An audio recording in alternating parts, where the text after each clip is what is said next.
Hi, welcome to Behind the Badge. I'm Chief Alan Rodbell with Scottsdale Police Department. With me is Miss Chris Vassal, liaison.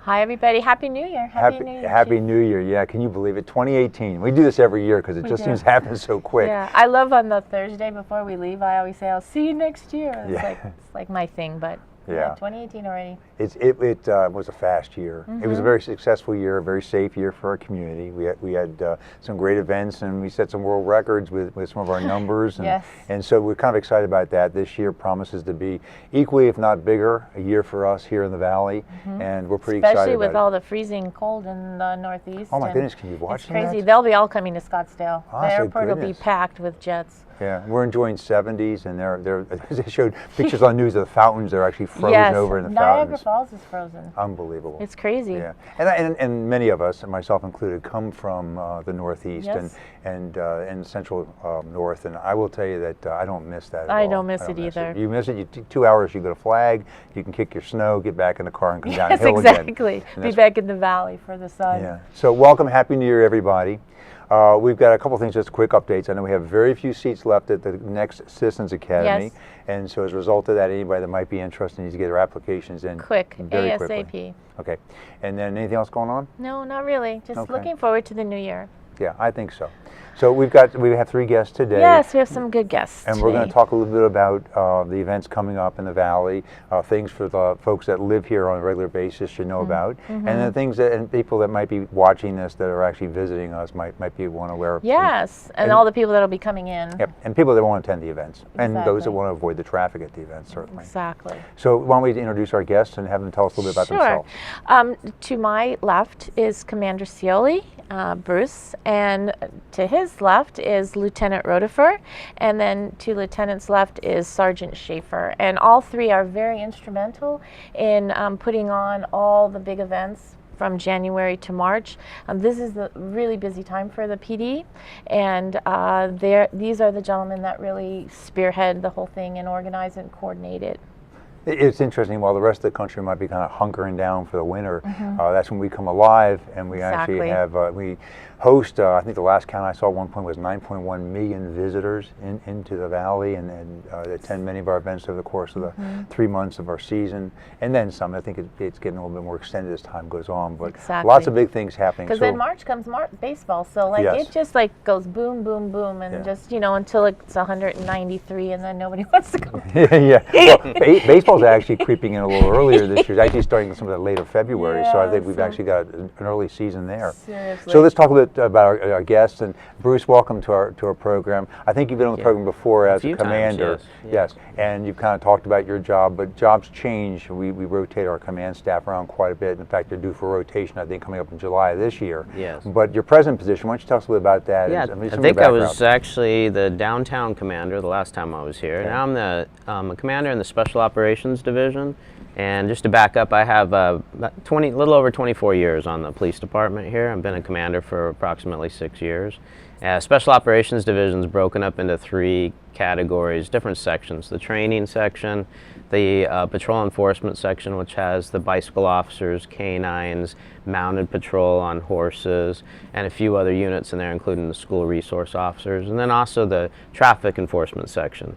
Motor officers, vehicular crimes unit, DUI unit, etc. And one of those units under that section in traffic is the special events section. And I know that's what we're here to talk about today, is a little bit more of the special events. And just the last thing on that is I've also been the police incident commander for the Waste Management Phoenix Open. This will be my 5th year. I think that's the longest. I think that's the record for anybody that's had that event. So this will be my last year in that position, and definitely looking forward to it. You've seen some huge growth at the Open, certainly over the time that you've been responsible for coordinating both the police functions and also working with Thunderbirds and putting that event together and making it as safe as it is. But it's grown tremendously over that time period. You've seen a lot of that. It's grown quite. Population growth with the fans. And also the structures on the course have continued to grow. In the 5 years, they've added tremendous amount of seatings, entire structures. Basically 16 is a stadium course. If it had a roof, it would be enclosed because it runs the entire length from the tee box to the green. And 17 is actually getting much larger as well, adding more bleachers and seats for the attendees. Yeah, we'll talk about that in a second. But I did want to take a moment and say thank you to you on behalf of the community for the work done by the DUI task force. Last month we had Casey Moore here, and we talked about what preparations for the holiday season and the DUI task force, which is a valley-wide effort, cooperation between agencies. And they just completed their tour on January 1st, New Year's Day. And it's just been marvelous to have those men and women out there giving up their entire holiday season to protect us on the street and take dangerous drivers off the streets, as well as trying to prevent anyone that shouldn't be driving from driving. Exactly. So I want to thank you for all that work, Thank you. and through you thank them for their dedicated effort this past holiday season. Thank you. And then a lot of your units are part of the Citizens Police Academy, so because it's the animal group, so everybody loves to see the animals. So we appreciate them coming to teach for Academy as well. Great, they love doing it. Now, Matt, you're part of Bruce's section.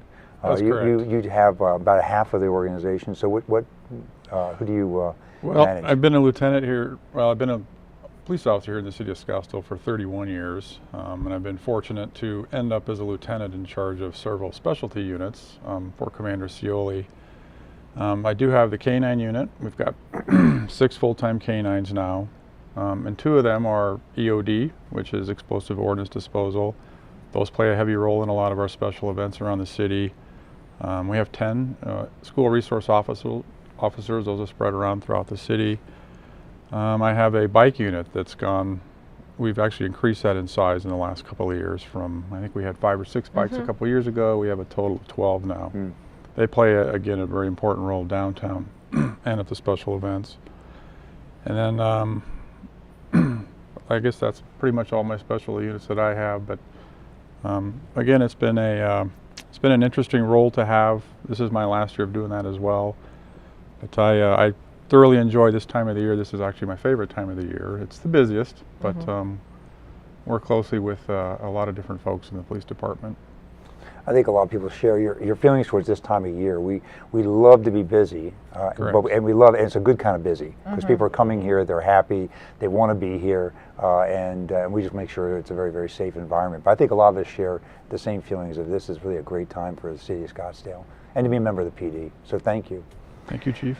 Hi, Wes. You have a role in kind of like making sure all those slots are filled for positions so that everybody knows what they're doing, when they're doing it, and how they're doing it. How many hours. Yeah. So without you coordinating all that, so tell us a little about yourself and a little bit about your job. Well, thank you, Chief. I've been with the police department since 2001 for Scottsdale. I was a patrol sergeant from 2009 to 2014, where I took over the special events section, and my first Phoenix Open was, of course, the Super Bowl, which was a fun one. So, but yeah, it's been a fun ride. I've been doing this for the last 4 years, or yeah, coming up on this will be my 4th Open. I've been working for Commander Scioli for the last 4, and he's been a great commander to work for. And working with all the officers, this is actually a fun job because I see not only the staffing piece, but I work with the other entities. For example, I work with the Thunderbirds for the Open. I work with Craig Jackson and his people for Barrett Jackson. And I work with the various other city departments to help put this together from the city side. So it's a lot of fun. And all special events. Yes, sir. And all off-duty work. Yes, sir. So what citizens may not be aware of is that we sort of control the off-duty assignments. So when someone wants to hire a police officer off-duty, and they're paying for it, they're not being paid for by the taxpayers. You have to make sure that the officers are first eligible, yes, and sir. then they're assigned, and then in fact follow through and attend their assignment and complete their assignment. And so you handle all that, and at the same time you're doing your major events, which are department functions. And So your events don't usually just end during this time. I mean, it's pretty much a year-long process, because there's federal agencies and partners that we deal with, as well as other outside agencies that surround our city that assist us with some of these, because these events are very, very large. Yeah, let's talk about that for a second, because I think that's really something that citizens need to know, is that we make it look easy. I really do think we make it look easy. It's a pretty smooth operation, but there's so many moving parts behind the scenes. And Bruce, you know that as well as anybody, because that's your role, and certainly at the Open, in making sure all those parts come together and provide for public safety. So when you talk about the Super Bowl, of course, then we had a very, very large footprint in the Valley of many activities taking place. When you talk about the Open, it's a smaller footprint, but it's equally as many moving parts and coordinating. So talk a little about the coordination of efforts between federal, local, and other municipal agencies. We have, for the Open, we first of all, to back up, we actually start preparing as soon as the Open ends. So we're already starting to prepare for 2018 when the 2017 ended. And that includes multiple meetings and briefings afterwards with several partners, to include our federal partners from the Joint Terrorism Task Force, East Valley Fusion Center, ACTIC as well. FBI helps with completing a threat assessment on the event. And then the partners with the Thunderbirds, Pro-Am Security, Waste Management Security, all those come together. And of course, Scottsdale Fire Department as our partner, as well as Public Safety at the event. We all get together right after the event. We go over a multitude of issues, things we can improve on. And then we start meeting about 6 months earlier with the event organizers to find out some of the changes. And we're actually holding, just this week, we'll be holding tabletop exercises as well with all those partners I just mentioned, including federal partners, Thunderbirds, Pro-Am again. So we start that from the very beginning, and it's not completely a year-long preparation, but it pretty much is. We're checking in. About 6 months out from the Open, we really start ramping up with meetings, threat assessments, traffic related, quite a bit with the traffic, to make sure there's a lot of growth in that area, and so that's changing. Some of the lots, places we've put people before in parking, have now been purchased. We work with Uber and Lyft to make sure we have the appropriate amount of rides out there for our fans, to make sure they get home safely, and we have to give them a good traffic route and parking to do so. It's a complicated thing. Oh, absolutely. And like the commander said, with all the new construction out there and all the new buildings and some of the things where we used to have empty lots when I first started and when this first began, I mean, there was endless space for people to put parking and cars. And when you have 200,000 people coming on one day, think about that. 200,000 people, cars, traffic, plus the normal people that need to go to work every day, like us, that have to get through these sections that are quite busy and right off the freeway. It is a daunting task, and these guys really do an excellent job of getting it all put together. Yeah, one of the statistics I like to throw out there is that I think at one point the gate was somewhere around 600,000. And we have a population of 230,000, so at some point in time we had 3 times the population, with the population still here, coming through those gates. And so that's a huge number of people coming through that we want to, again, provide the public safety. Right. We also, coming to and from, we want to make sure it's safe for the community. And so there's a lot of effort taking place and a lot of partners. And it isn't just us as a police department. We borrow resources, because as a department we're just not large enough to handle this on our own anymore. And it seems like it's getting bigger and bigger. We borrow department resources from other police departments in the Valley. What departments do we borrow from? Chief, right now we're partnering with DPS, and we will be having several, I believe probably around 45 to 50 DPS officers over the course of the week. Okay. Helping us with the security staffing piece inside the event. We have Chandler PD, their bikes, yes. Bikes? For bike officers, right. Chief, we have Chandler Police, Tempe Police, Gilbert Police, ASU Police. With the bike officers, they're a tremendous asset for us out there. They can get around the course. It's very congested, as well as the traffic area. And DPS also provides us with our EOD assistance with our own canine dogs as well. Okay. And EOD, you mentioned earlier, just for our citizens' understanding of what that is, that's the explosive ordnance. Correct. Yeah, correct. Detection. We have 2 of our own canines here in the city that do that full time, but we made a goal a couple of years ago that at the Barrett-Jackson auto auction, for instance, there's about 1,700 cars that go through that. We wanted each car to be individually looked at by a dog. Well, our 2 cannot do that by themselves, so Chandler PD comes out, Department of Public Safety comes out. Those are great partnerships, and that continues on at the Open where they will join us for both of those events. They enjoy working the events. It's something far different for them as well. Yeah. So it isn't just the golf tournament itself. In the evening hours, we have a very active evening event, right? The Bird's Nest. Every evening. The famous Bird's Yeah, Nest. exactly. So we've got concerts. So the day begins at break of dawn and ends at I guess around 10:30, 11 o'clock at night. Right. And we don't get to go home that early. We have to clear out the fields and make sure that everybody's home safe. So that's a long day. Plus we have our downtown that's still active in downtown Scottsdale. Now everybody's coming out to the golf tournament. Now everybody can get into the Bird's Nest. They've had sellout crowds lately, right? And so we still have other things happening in our city at the same time. And somehow you guys and the guys you represent and our partner agencies have just been miraculous in assisting us and getting the job done, so everybody has a really wonderful week. And so thank you for that. We have other major events. You mentioned the Barrett-Jackson. That comes up in what month? Comes up in 2 weeks, sir. Comes up in 2 weeks. January 13th through the 21st, I believe. Okay, so for some of these folks, since this is a month-long program where we show it several times a month, it'll be behind us, but it does come up in 2 weeks, and that's also at Westworld. Right, and that goes on pretty much early morning hours, and they have some late night events as well. Yeah, it's 9 days long, so it does take over Westworld. It takes over a lot of the traffic up there for a full week. Yeah, so it's pretty active up there as well. Then the Arabian Show is in February. Yes, I believe it's the 15th through the 25th of February. Okay, this year. Which is the largest Arabian horse show in the world, right? We have that, and then we have. When's Bike Week? Bike Week comes up in April. Bike Week is April, sir. Yes. Bike Week comes up in April. Don't we also?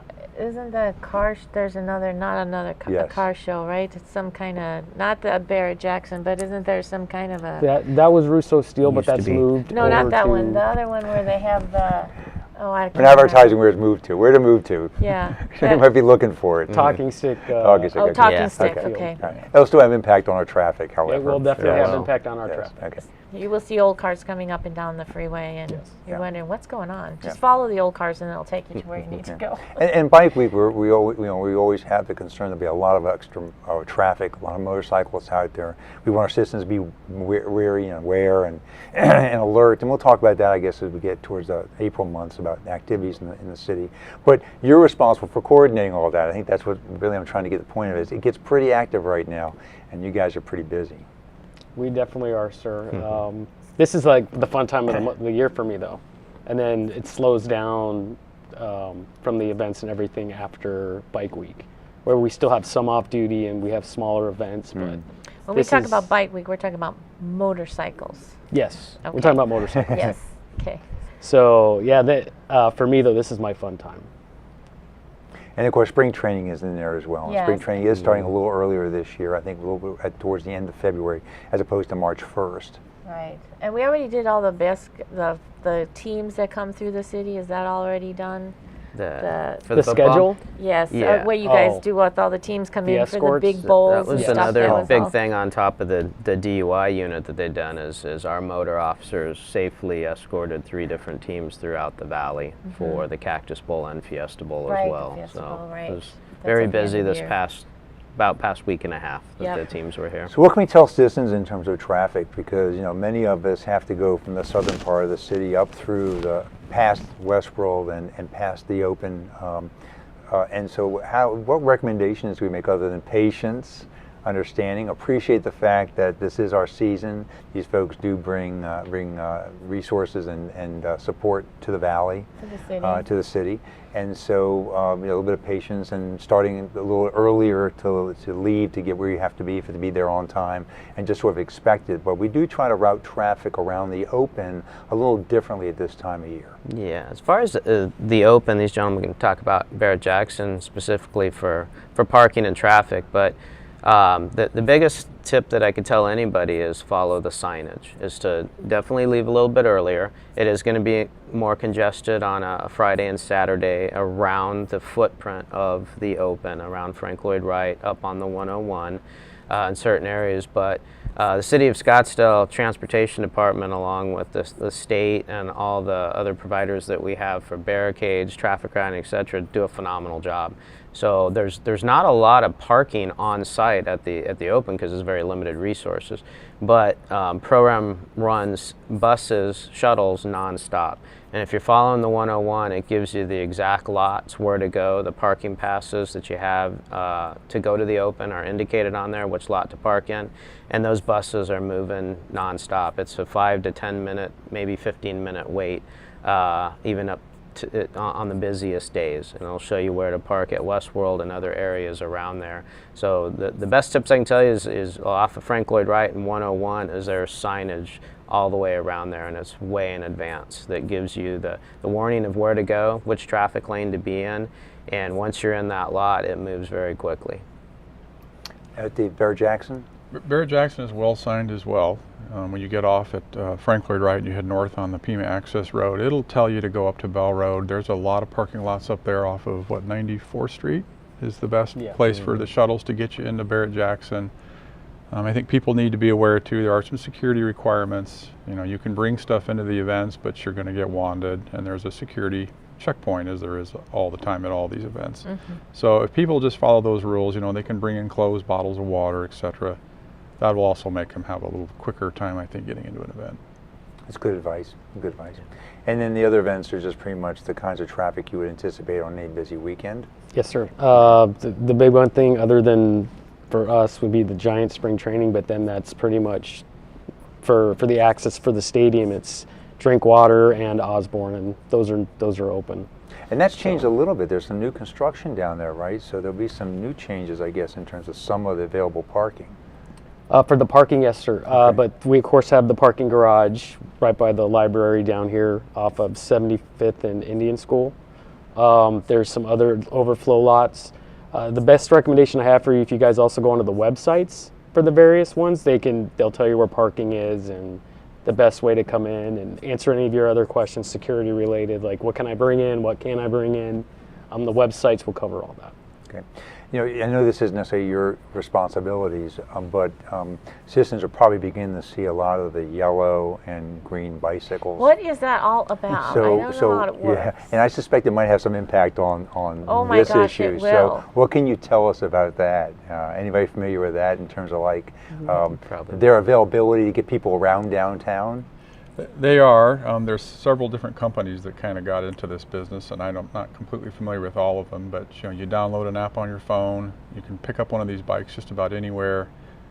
They're not very expensive, and you can, you know, rent one for half an hour, whatever you want to do according to what your credit card you want charged on an app on your smartphone.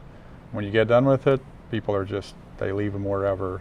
And I believe there are several hundred of them downtown right now. Okay, so we would anticipate, what I'm saying is in terms of our downtown activity, we would anticipate certainly for things like Bicycles. In terms like the, I guess baseball, even and baseball and other kinds of traffic that comes in, because when the Open happens, and we have evening events downtown with the art galleries as part of that whole thing, and so I would anticipate people be using those bikes quite a bit.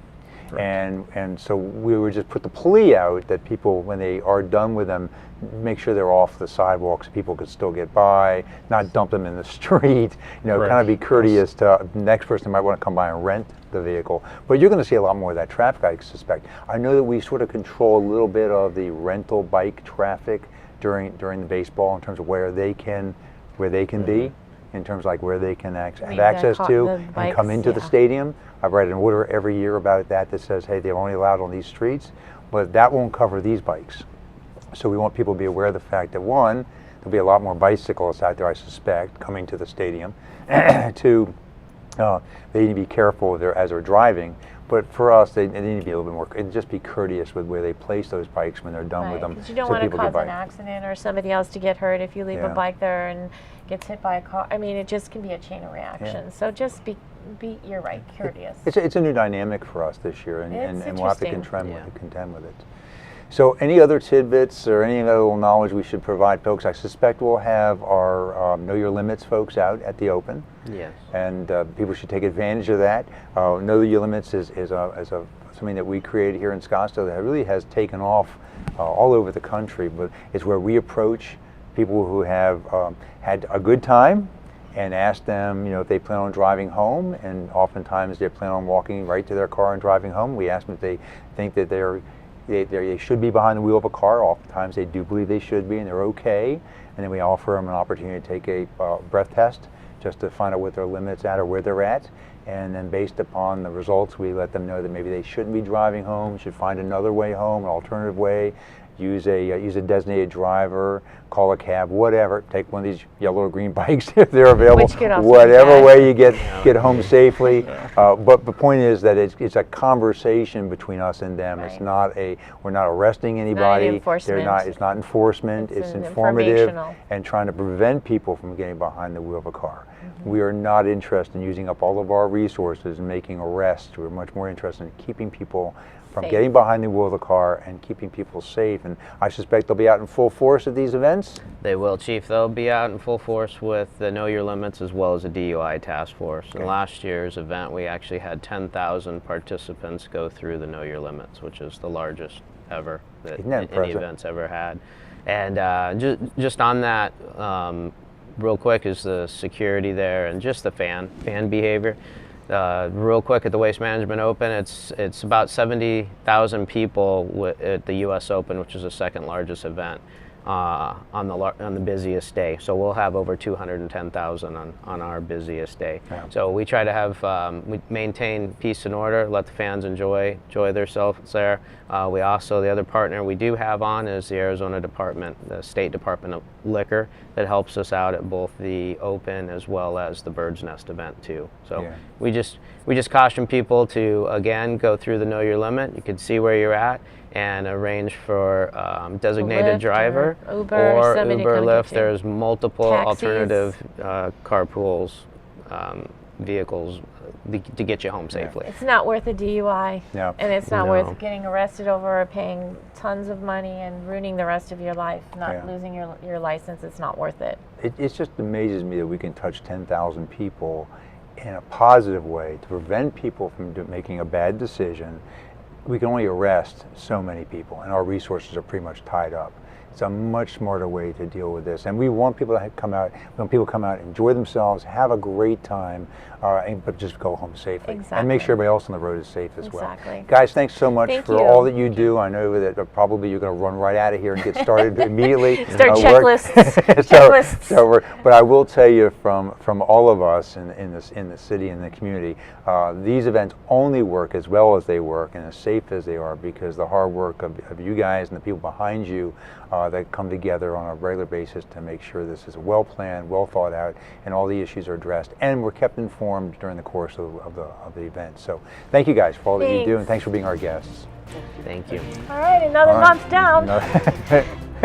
11 to go. Oh my goodness. Hey, listen, thanks a lot for being here. Have a great season. Happy New Year to everybody. Happy, healthy New Year to everybody, and we'll see you next month. Take care. Bye-bye. Bye.